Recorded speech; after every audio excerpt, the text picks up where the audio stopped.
I don't know. I don't want to sound like I'm superior because I use technology and I want us to be able to use technology, but we have to know what the shadows of it are. Right, right.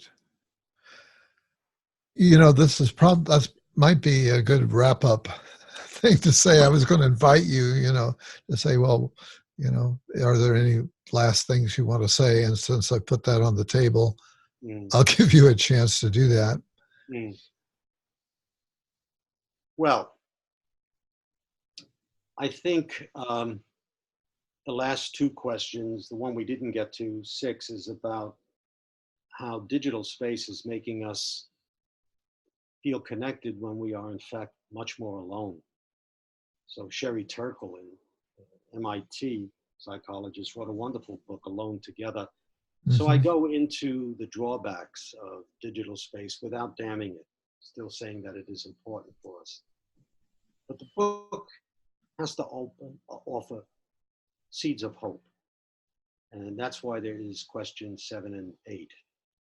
And question 7 in this wrap up would be, face the question of our own monstrous capacities. Listen to what you are denying and projecting onto others.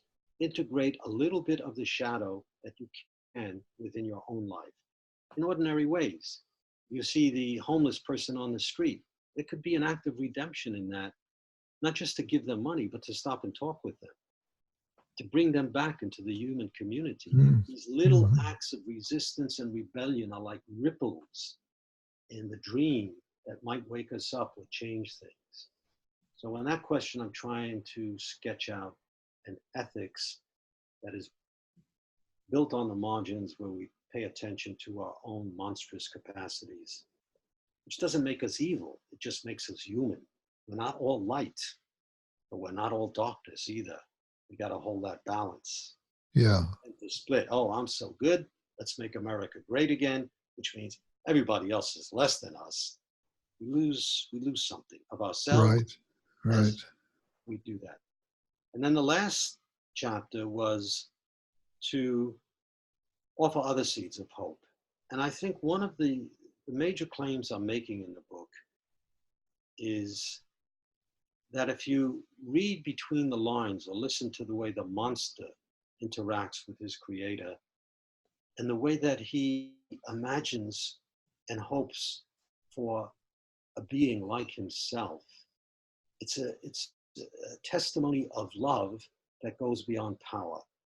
And Victor Frankenstein's love is all about power and putting the others off until he finishes what he's doing. The monster is more of a creature who loves in a way that sees the other for what that other is, and not just for what they serve in him. So I make the claim that one of the seeds of hope in Mary Shelley's story is that if you read it from the monster's point of view, the so-called monster, that it's a tangled love story. And it teaches us how love many times gets corrupted by power. Those uncertain appeals, be for me what I can't be for myself, you know, be my savior. I've seen that all the time in the therapy room. I've worked through it in my own life.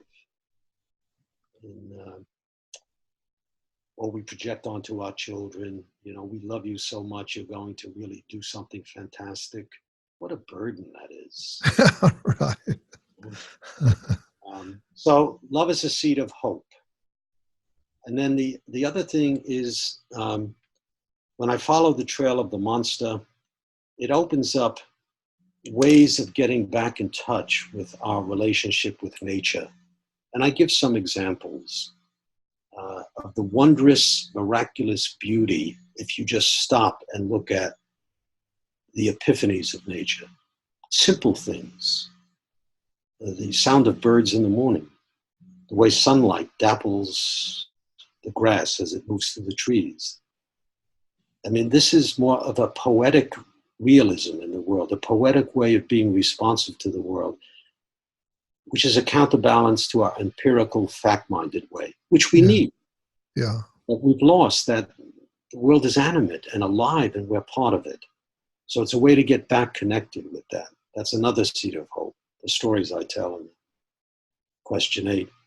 And then finally, another seed of hope is one way to deal with the margins in ourselves and in the world is we have to realize the value and the wisdom of the dream.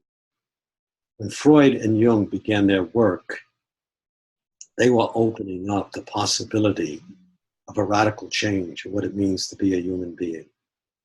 The dream, whatever it means, is an invitation into becoming the possibility of something that the dream represents. Can you be that? It's like education in the night theater of the soul.